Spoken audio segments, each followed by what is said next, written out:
Hello, स्वागत है आपका इस पेरिस यूट्यूब चैनल पे। मेरा नाम है शौर और मैं बीएससी नर्सिंग का स्टूडेंट हूँ।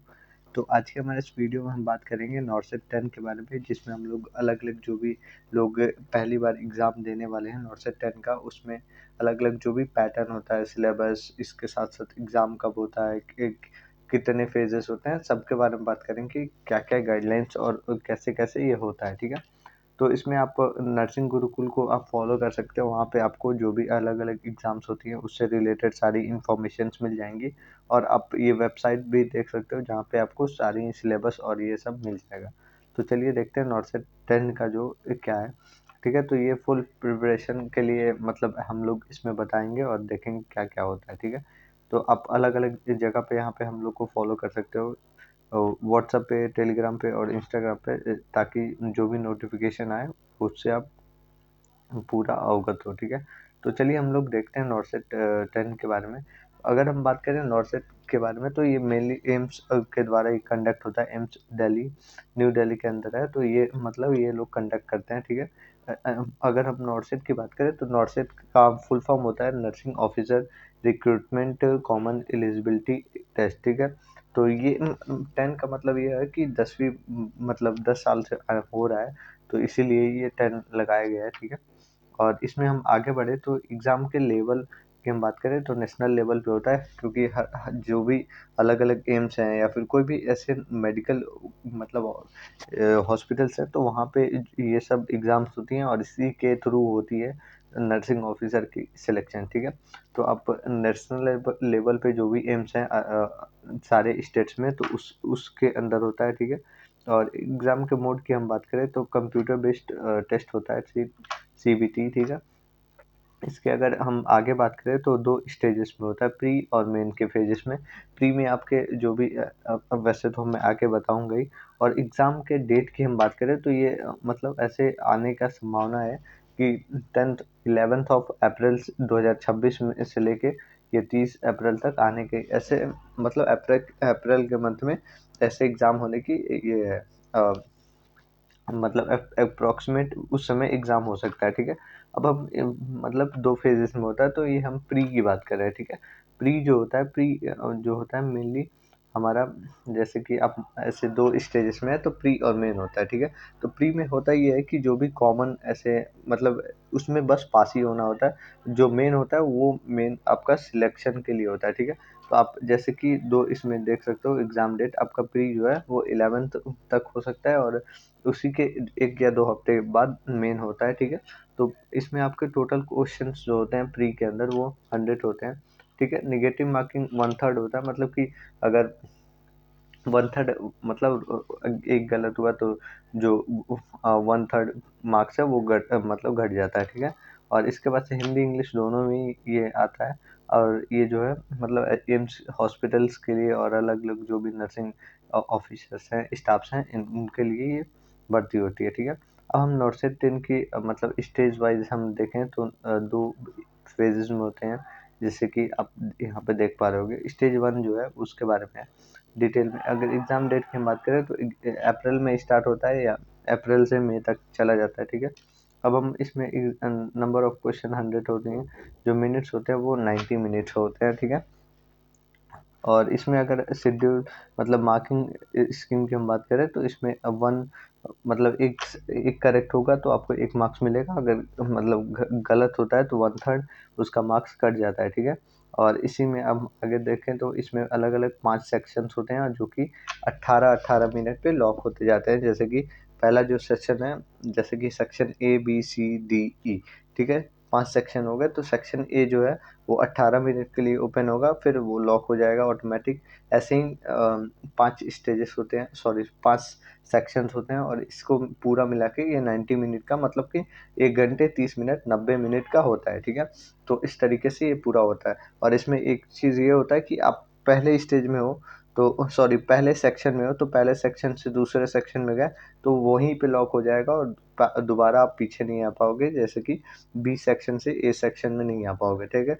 ऑटोमेटिक वो सबमिट हो जाएगा, ठीक है। इसमें हम बात करें डिस्ट्रीब्यूशन की तो क्वेश्चंस कुछ ऐसे होते हैं। सेक्शन 4 सेक्शंस होते हैं जिसमें नर्सिंग सब्जेक्ट्स होती हैं। सेक्शन ए जो है वो मतलब अलग अलग जो सब्जेक्ट्स हैं तो उसमें होती हैं, जैसे कि नर्सिंग सब्जेक्ट हो गया, फिर ये नॉन आपके जो नर्सिंग है जैसे जीके, रीजनिंग, मैथ्स हो गए, ये सब होते हैं। ठीक है, अब हम आगे बात करेंगे मेंस की। ठीक है, अगर आप प्री में मतलब ऐसे क्वालिफाई करते हो तो ही आप मेन दे सकते हो।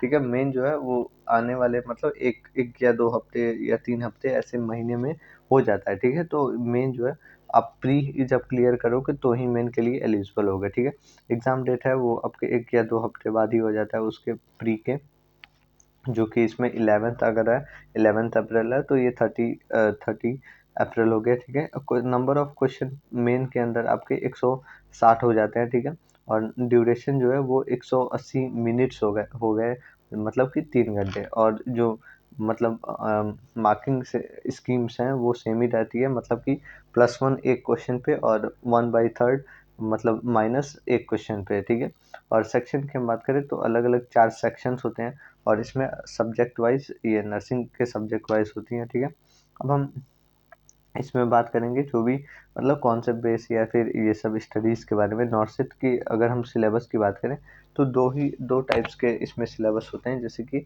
प्री और मेन में। जैसे कि फर्स्ट जो है आपका नॉन नर्सिंग सब्जेक्ट्स जो होती हैं, ठीक है, सिर्फ दूसरा जो है वो आपके नर्सिंग सब्जेक्ट से बेस होती है, जिसमें प्री और मेन दोनों ही आते हैं। ठीक है, तो अब इसमें हम लोग सब्जेक्ट की जो होती है वो सब बात करेंगे। ठीक है, तो पहले हम बात करेंगे जो नॉन नर्सिंग सेक्शंस हैं, मतलब कि जो नर्सिंग डिपार्टमेंट से अलग सेक्शंस हैं उसमें कौन कौन से सब्जेक्ट्स और क्वेश्चंस और टॉपिक्स पूछे जाते हैं।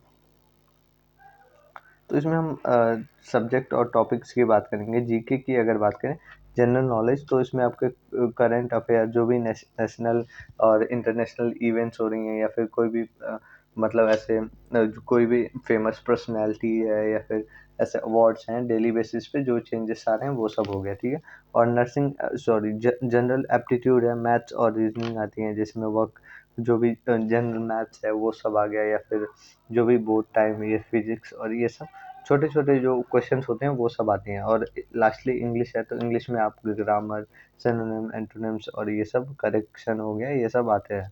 ठीक है, अब हम आगे बात करें तो अ, इसमें अगर हम बात करें आगे, तो हमारे पास मेन का सब्जेक्ट है, जिसमें मतलब ऐसे कुछ क्वेश्चंस रहती हैं जो नॉन नर्सिंग सेक्शन से होती हैं, और बाकी सारे जो नर्सिंग सेशन है उसके अंदर से होती है। तो इसमें हमारे पास जो भी फर्स्ट सेमेस्टर से लेके 8th सेमेस्टर है, तो उसमें से कोई भी सब्जेक्ट हो सकता है, जिसमें हमारे पास फर्स्ट है नर्सिंग फाउंडेशन है, फंडामेंटल ऑफ नर्सिंग है, जिसमें नर्सिंग प्रोसेस, फर्स्ट एड, ये हमारा infection control, hygiene, vital sign, ये मतलब पेशेंट केयर, ये सब इम्पोर्टेंट है। अगर हम मेडिकल सर्जिकल नर्सिंग की बात करें तो रेस्पिरेटरी, कार्डियो, रीनल, न्यूरो, फिर बर्न, ऑन्कोजेनिक, ये क्रिटिकल कंडीशन, ये सब इम्पोर्टेंट है।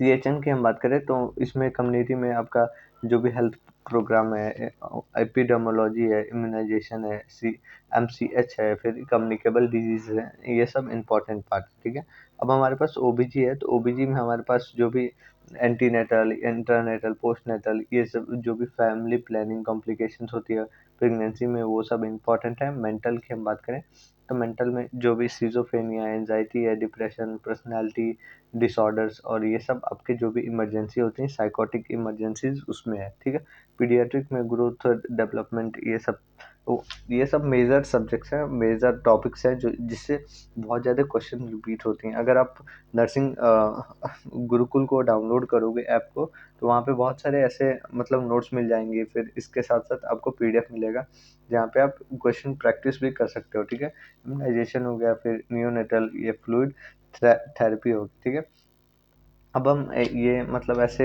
बहुत सारे ऐसे टॉपिक्स हैं जो हमने नहीं लिए हैं, जैसे कि आपके फार्माकोलॉजी हो गया, फिर रिसर्च हो गया, स्टैटिक्स हो गया, फिर नर्सिंग एडमिनिस्ट्रेशन हो गया। तो इस तरीके के जो सब्जेक्ट्स हैं वो मतलब ऐसे रिपीट होते रहती है, कुछ कुछ क्वेश्चन आते हैं, तो आप उसको माइनरली उसको ले सकते हो। ठीक है, और जो भी मैं जैसे कि न्यूट्रिशन मैंने इसमें नहीं लिया है, तो वो सब जो माइनर सब्जेक्ट्स होते हैं उससे कम होती हैं, लेकिन ये जो सब्जेक्ट्स हैं मतलब 6 सब्जेक्ट जो हैं वो मेजर सब्जेक्ट है, और इससे बहुत ज़्यादा क्वेश्चन पूछे जाते हैं। ठीक है, तो ये आपका ऐसे सिलेबस हो गया। अब हम प्रिपरेशन कैसे कर सकते हैं, तो आप इसको नर्सिंग गुरुकुल के ऐप को डाउनलोड कर सकते हो। वहाँ से आपको बहुत सारे प्रीवियस ईयर पेपर्स मिल जाएंगे, जहाँ से आपको ऐसे डाउनलोड करके समझ सकते हो कि कौन से सेक्शन से कौन सा पूछा जाता है। ठीक है, पहले जो भी नर्सिंग 9 में ऐसे आप मतलब पहले से पढ़े हुए हो, तो नर्सिंग 9 में अगर कोई भी मिस्टेक हुआ है तो उसको देख लो, फिर सॉल्व करो जो भी पीवाईक्यूज है वो।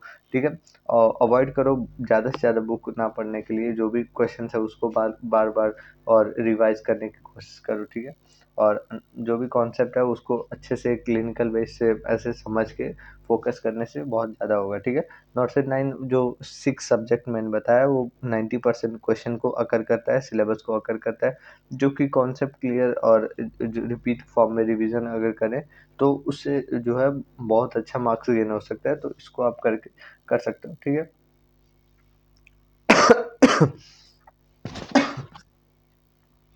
तो ये था। अगर आपको मतलब इससे रिलेटेड कोई भी क्वेरी हो तो आप नीचे कमेंट में पूछ सकते हो, और जो ऐप है हमारा वो उसका आपको नीचे डिस्क्रिप्शन में लिंक मिल जाएगा, वहाँ से आप डाउनलोड भी कर सकते हो। ठीक है, आपको हमारे ऐप पे बहुत सारे क्वेश्चन पेपर जो भी प्रीवियस ईयर पेपर्स हैं और फ्री नोट्स भी मिलेंगे, तो आप वहाँ से जाके देख सकते हो। ठीक है, अगर इससे रिलेटेड कोई भी क्वेरी है तो आप नीचे कमेंट करके पूछ सकते हो। ठीक है, तो मिलते हैं नेक्स्ट वीडियो में। अभी के लिए thank you, have a good day और all the best for examination.